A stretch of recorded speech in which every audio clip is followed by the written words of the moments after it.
The morning started like any other. I grabbed my usual coffee from the machine, settled into my desk, and opened my laptop to a flood of emails.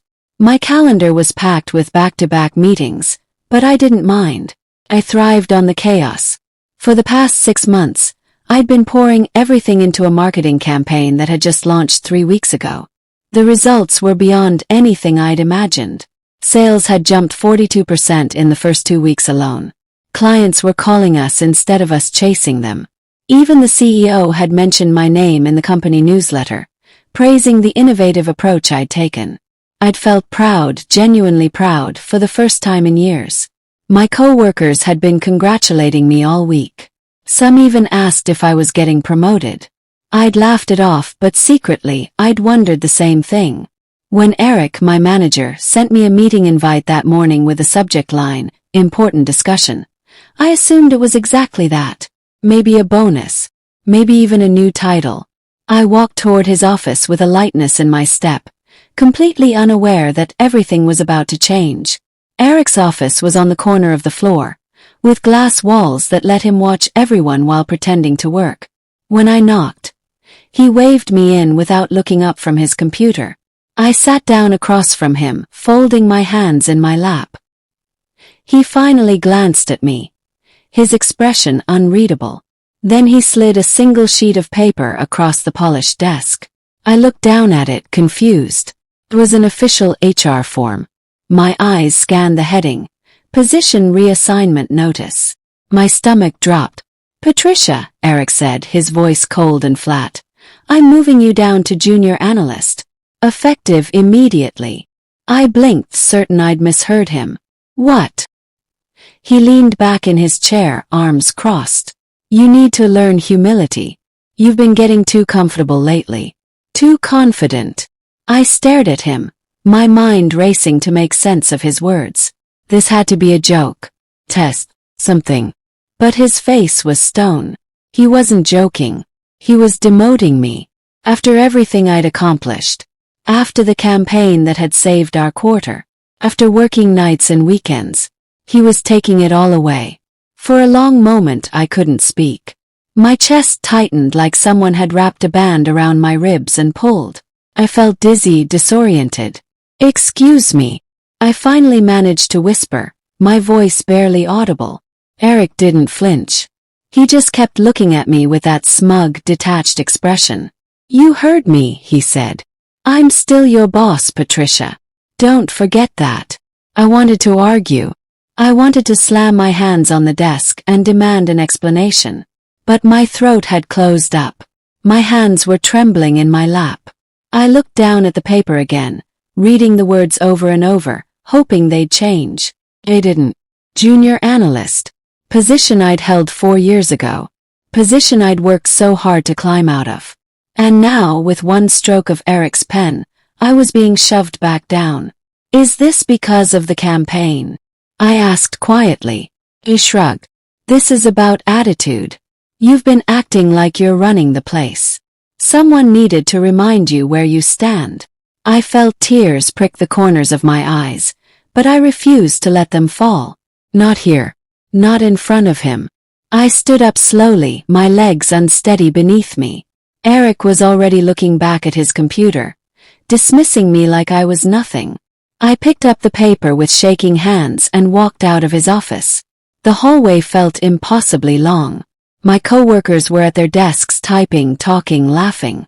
None of them knew yet, but they would soon. News like this spread fast. I made it to the bathroom before the tears came. I locked myself in a stall and pressed my hand over my mouth to keep from sobbing out loud. How could he do this? How could he take everything I'd worked for and crush it so casually? I thought about my campaign, the late nights, the presentations, the strategy sessions. I thought about the CEO's email, the one where he'd called my work exceptional. None of it mattered now. Eric had decided I needed to be put in my place, and that was that. I wiped my eyes, took a deep breath, and looked at myself in the mirror. My reflection stared back, red-eyed and broken.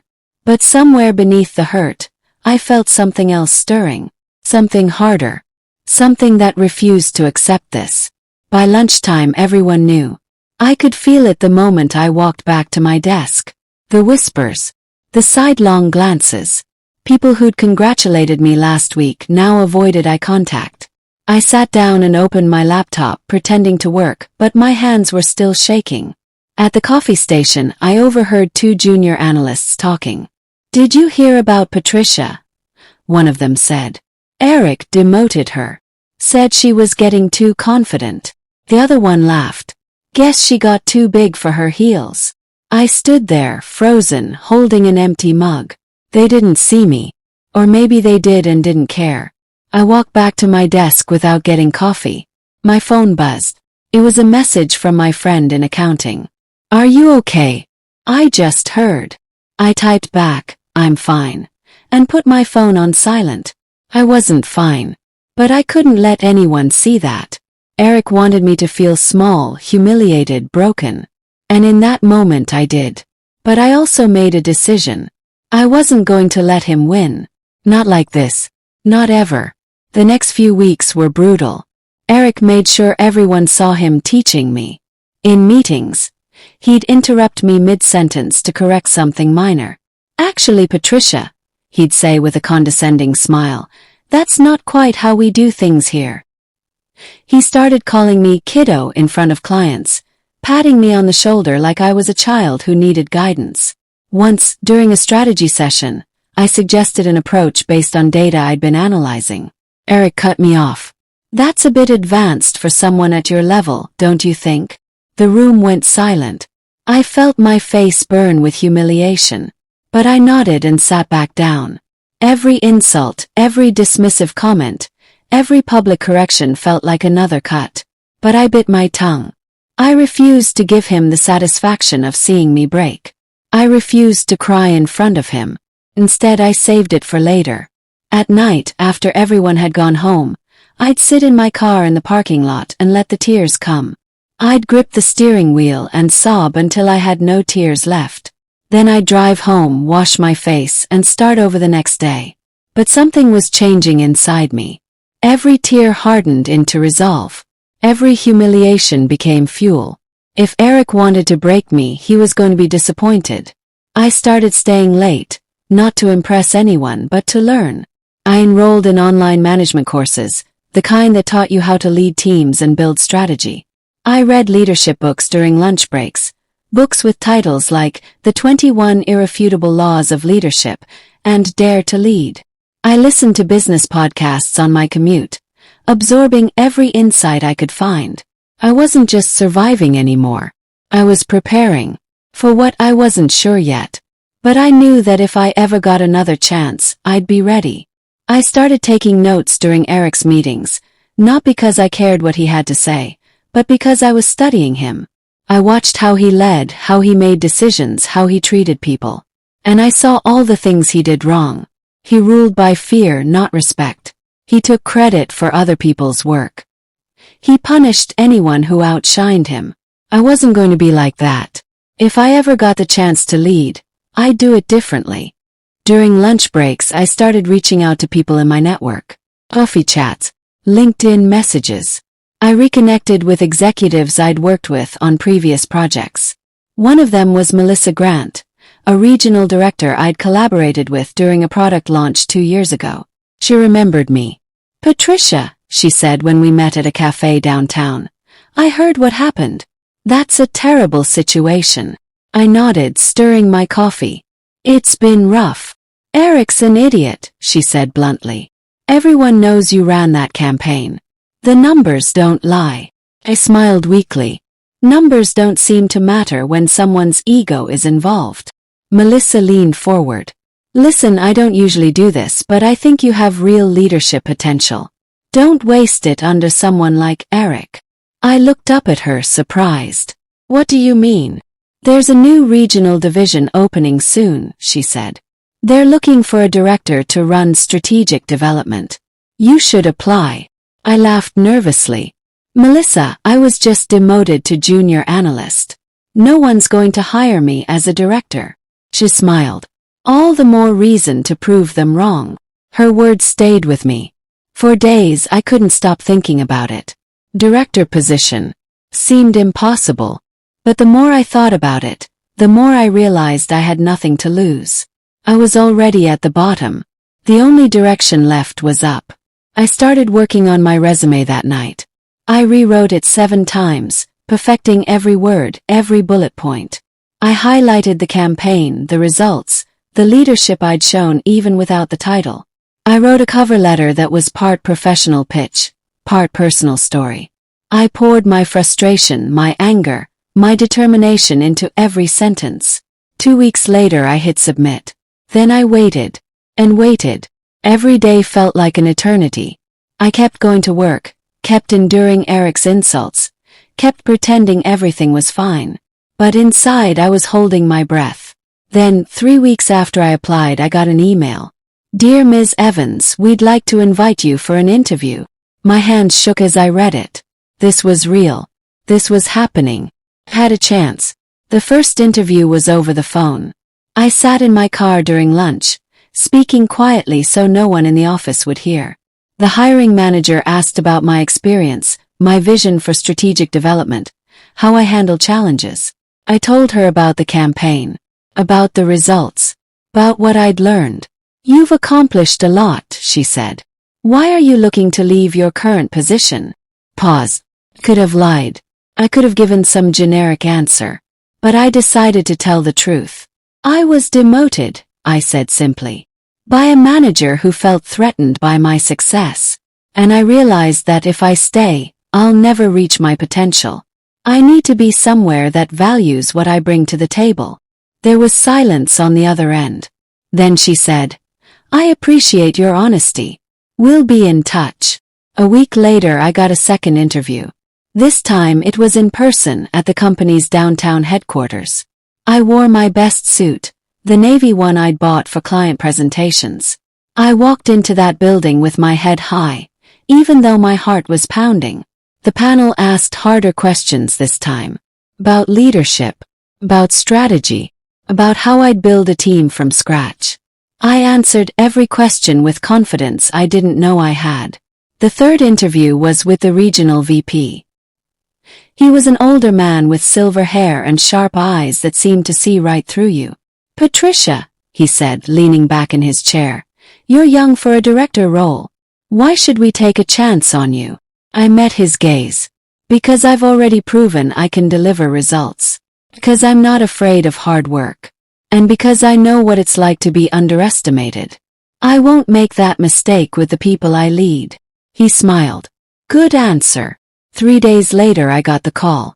I was at my desk, pretending to work on a report Eric had assigned me, when my phone buzzed. I stepped outside to take it. "Patricia, this is Karen from HR," the voice said. "Congratulations. We'd like to offer you the position of Director of Strategic Development." Froze. My mind went blank. "Are you there?" she asked. "Yes," I whispered. "Yes, I'm here. You'll be overseeing 3 departments, including marketing operations. We'll send the formal offer letter today. Can you start in 2 weeks?" Could barely speak. "Yes, absolutely. Thank you." When I hung up, I stood there in the hallway staring at my phone. Done it. Against all odds, I'd done it. And then reality hit me. Marketing operations. That was Eric's department. I wasn't just getting promoted. I was becoming his boss. I didn't tell anyone at first. I couldn't risk Eric finding out before the official announcement. But inside, I was buzzing with a mixture of excitement and nerves. The company scheduled a regional meeting for the following Monday to introduce the new director. The entire leadership team would be there, along with department heads and senior staff, including Eric. I spent the weekend preparing. I rehearsed what I'd say, how I'd present myself, how I'd handle the moment Eric realized what had happened. Part of me felt guilty, but a larger part of me felt something else. Justice. Monday morning arrived.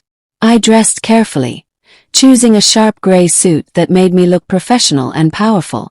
I arrived at the office early before most people, and went straight to the conference center where the meeting would be held.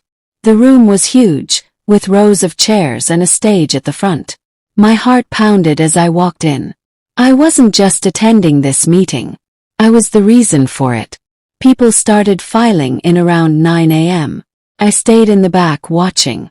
Eric arrived with a group of managers, laughing loudly at something one of them said. He looked confident, relaxed. He had no idea. None of them did. The CEO stepped onto the stage at exactly 9:15 a.m. The room quieted. "Good morning, everyone," he began. "Thank you for being here. Today we're excited to introduce a new addition to our leadership team. As you know, we've been expanding our regional operations, and we needed someone with vision, drive, and a proven track record to lead strategic development." My palms were sweating. I stood near the side door, waiting for my cue. "This person has already demonstrated exceptional results in their previous role," the CEO continued. "And we're confident they'll take our organization to the next level. Please join me in welcoming Patricia Evans, our new Director of Strategic Development." The room went silent. I stepped forward, walking toward the stage. Every eye in the room turned to me. I could feel the shock rippling through the crowd. And then I saw Eric. He was sitting in the front row, his mouth slightly open, his face pale. His confident smile had vanished. For the first time since I'd known him, Eric didn't have anything to say. I climbed the steps to the stage and took my place beside the CEO. He shook my hand warmly, and the room erupted in polite applause. But I wasn't looking at the crowd. I was looking at Eric. I took the microphone, my hand steady now. "Thank you," I said, smiling at the crowd. "I'm honored to be here and excited to work with such a talented team. I've always believed that great leadership isn't about controlling people. It's about empowering them. It's about creating an environment where everyone can do their best work." I paused, letting my words settle. "I've had the privilege of working with many of you already. Some of you have supported me. Some have challenged me. And I'm grateful for both. Because challenges make us stronger. They teach us resilience. They show us what we're really made of." I looked directly at Eric. "So to everyone in this room, know that I'm here to lift you up, not tear you down. Because that's what real leaders do." The applause was louder this time. I stepped off the stage, my heart still racing, and made my way toward the side exit. People stopped me to shake my hand, to congratulate me. I smiled and thanked them, but I kept moving. And then Eric appeared in front of me. He looked pale, almost sick. Sweat beaded on his forehead. "Patricia," he said, his voice low. "I didn't know. I never meant." I stopped him. "It's fine, Eric," I said calmly. "You taught me an important lesson. You showed me what happens when someone lets their ego get in the way of leadership. You showed me how not to treat people." His face flushed. "I was trying to help you." I thought. "You thought wrong," I interrupted. "But it's okay. Because you helped me in a way you never intended. You made me realize I was capable of so much more than I believed. So thank you." He opened his mouth to respond, but I turned and walked away. I didn't need to hear whatever excuse he'd come up with. I didn't need his apology. I'd already moved on. As I walked down the hallway toward my new office, I felt lighter than I had in months. The weight I'd been carrying, the humiliation, the anger, the doubt, it was all gone.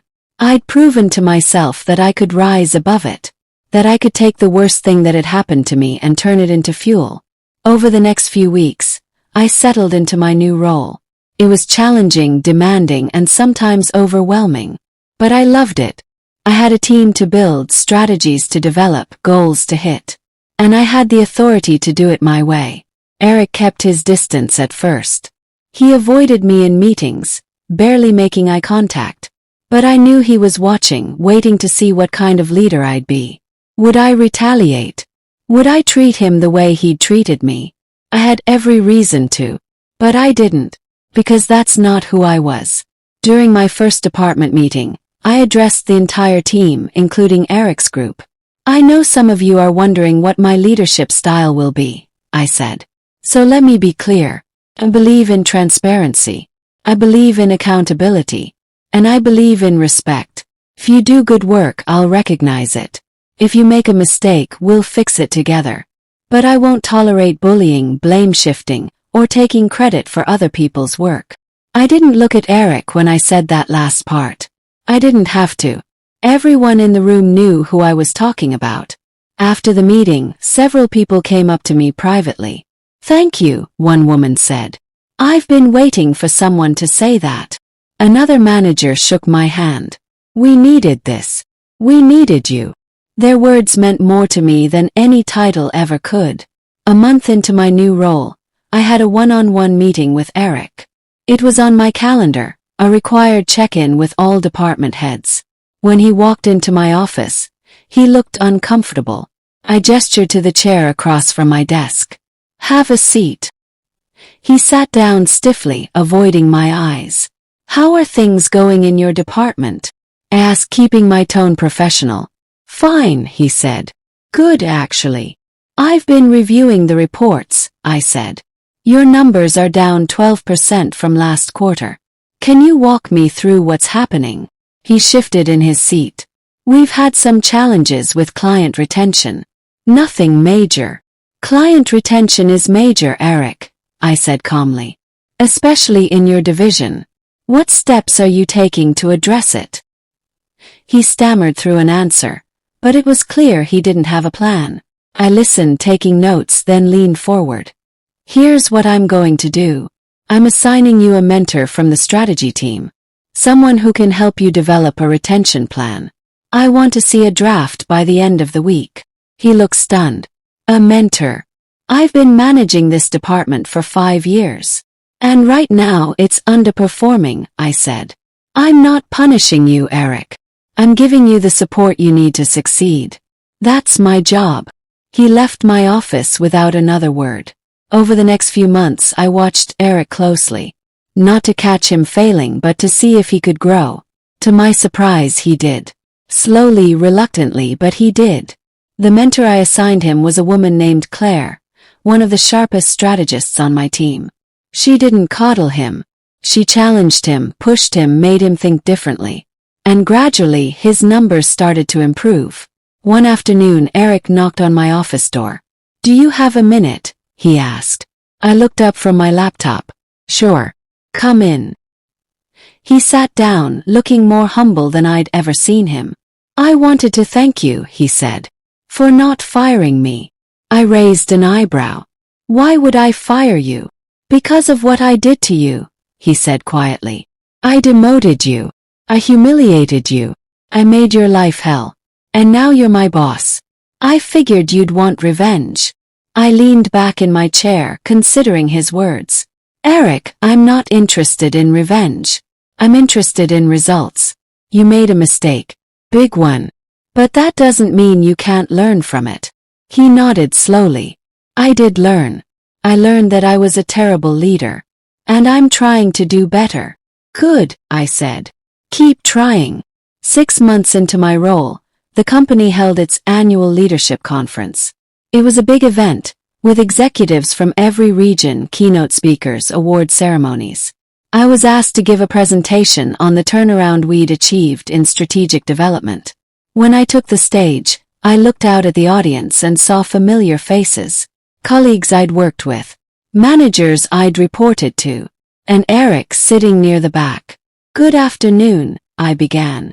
"A year ago, I was in a very different place. I'd just been demoted. I felt humiliated, angry, and lost. I thought my career was over." The room was silent. But that demotion became the catalyst for the biggest growth period of my life. It forced me to stop relying on external validation and start believing in myself. Taught me resilience. And it showed me the kind of leader I wanted to be. I clicked to the next slide, showing our results. Revenue up 28%. Client retention up 35%. Employee satisfaction scores at an all-time high. "These numbers didn't happen by accident," I said. "They happened because we built a culture of respect, accountability, and empowerment. Because we stopped tearing people down and started lifting them up." When I finished, the applause was thunderous. People stood. Theo shook my hand on stage, beaming. And as I walked off, I caught Eric's eye. He was clapping too. And for the first time, I saw something in his expression that looked like genuine respect. A year after my promotion, I received an email from a young woman named Sarah. She worked in Eric's department and had requested a meeting with me. When she came to my office, she looked nervous. "I'm sorry to bother you," she said. "But I needed to talk to someone, and I thought maybe you'd understand." "Of course," I said. "What's going on?" She took a deep breath. "Eric has been really hard on me lately. He criticizes everything I do. He calls me out in meetings. And yesterday he said I was too confident and needed to be more humble." My stomach tightened. "He said that?" She nodded, tears welling in her eyes. "I don't know what to do. I work so hard, but nothing I do is good enough." I felt a wave of anger, but I kept my voice calm. "Sarah, you're not going to be demoted. And you're not going to be treated that way. I'm going to handle this." After she left, I called Eric into my office. "Sit down," I said. He did, looking confused. "I just had a very concerning conversation with Sarah," I began. "She says you've been treating her the same way you treated me." His face went pale. "Patricia, Stop," I said firmly. "I gave you a second chance, Eric. Believed you could change. But if you're going back to old habits, we have a problem." "I wasn't trying to. It doesn't matter what you were trying to do. What matters is how you made her feel. And that's not acceptable." I leaned forward. "Here's what's going to happen. You're going to apologize to Sarah. You're going to complete a leadership training program. And you're going to check in with me weekly to discuss how you're managing your team. If I hear about this happening again, we'll be having a very different conversation. Do you understand?" He nodded, his face flushed. "I understand." Eric did apologize to Sarah. And he did complete the training. But more importantly, he seemed to finally get it. He started asking for feedback from his team. He stopped micromanaging. He started recognizing people's contributions instead of taking credit for them. It wasn't a perfect transformation. He still had moments where his old habits surfaced. But he was trying. And that mattered. One evening, as I was packing up to leave, Eric appeared at my door. "Got a minute?" he asked. "Sure." He stepped inside, hands in his pockets. "I wanted to say something. I know I've said it before, but I need to say it again. Sorry. For everything I put you through. You didn't deserve that." He nodded. "I appreciate that. You could have destroyed me," he continued. "You had every reason to. But you didn't. You gave me a chance to be better. And I want you to know that I'm grateful." Smiled. "Eric, I didn't give you a chance to make you feel better. I gave you a chance because I believe people can grow. And because I refused to lead the way you did." He nodded slowly. "You're a better leader than I ever was. Then learn from that," I said. "And pay it forward." 2 years after my demotion, I was promoted again. This time to Vice President of Regional Operations. It was a role I'd never imagined for myself. But I'd learned something important. Your worth isn't determined by how others treat you. It's determined by how you treat yourself. The morning of my VP announcement, I walked through the office, greeting people, shaking hands, feeling genuinely grateful for the journey. And as I passed Eric's office, I glanced inside. He was at his desk, focused on his computer. When he looked up and saw me, he gave a small nod. I nodded back. There was no animosity, no resentment, just mutual respect born from hard lessons learned. Later that day, I received a message from Melissa, the regional director who'd encouraged me to apply for the director role all those years ago. "I knew you could do it," she wrote. "Proud of you, Patricia." I smiled and typed back, "Thank you for believing in me when I didn't believe in myself." Because that's what had made all the difference. Not revenge. Not proving Eric wrong. But finding people who saw my potential and learning to see it myself. I still think about that day sometimes. The day Eric slid that demotion letter across his desk and told me I needed to learn humility. At the time, it felt like the end of everything. But it turned out to be the beginning. It was the push I needed to stop playing small, to stop waiting for permission to be great. I learned that the people who try to dim your light are usually threatened by it. and that the best response isn't to fight them. It's to shine brighter. I also learned that leadership isn't about power. It's about service. It's about creating an environment where people feel valued, supported, and empowered to do their best work. Eric taught me what not to do. And in a strange way, I'm grateful for that. Because it made me the leader I am today. Now, when I walk past his office and see him working, I don't feel anger. I don't feel vindicated. I just feel peace. Because I've proven to myself that I'm capable of more than I ever imagined. And that's a lesson worth learning. If there's one thing I'd tell my younger self, the one who sat in that car crying after being humiliated, it's this: your setback is setting you up. When someone tries to tear you down, they're giving you a choice. You can let it break you, or you can let it build you. Chose to build. I chose to turn pain into purpose, humiliation into fuel, doubt into determination. And that choice changed everything. Today, I lead with empathy because I know what it feels like to be dismissed. I lead with integrity because I've seen what happens when ego takes over. And I lead with confidence because I've earned it, not through titles or accolades, but through the work I've done on myself. Eric wanted to teach me a lesson. He wanted to remind me of my place. But the lesson I learned wasn't the one he intended. I learned that my place isn't where someone else decides to put me. My place is wherever I'm willing to work for. And I'm willing to work for the top. Now, every time I walk through the office, I see people who remind me of who I used to be. Young professionals working hard, hoping to be noticed, afraid of making mistakes. And I make it a point to notice them, to encourage them, to remind them that their value isn't determined by one person's opinion. Because I remember what it felt like to be invisible, to have my work dismissed, to be told I wasn't good enough. And I refused to let that happen on my watch. Eric still works here. He's still a manager. But he's a different kind of manager now. One who listens. One who lifts people up instead of tearing them down. And when people ask me how I went from being demoted to becoming his boss, I tell them the truth. I didn't do it for revenge. I did it because I refused to let someone else's insecurity define my future. Eric wanted to teach me a lesson. And in the end, I learned. I learned that real power doesn't come from putting others down. Comes from rising above. And that's exactly what I did.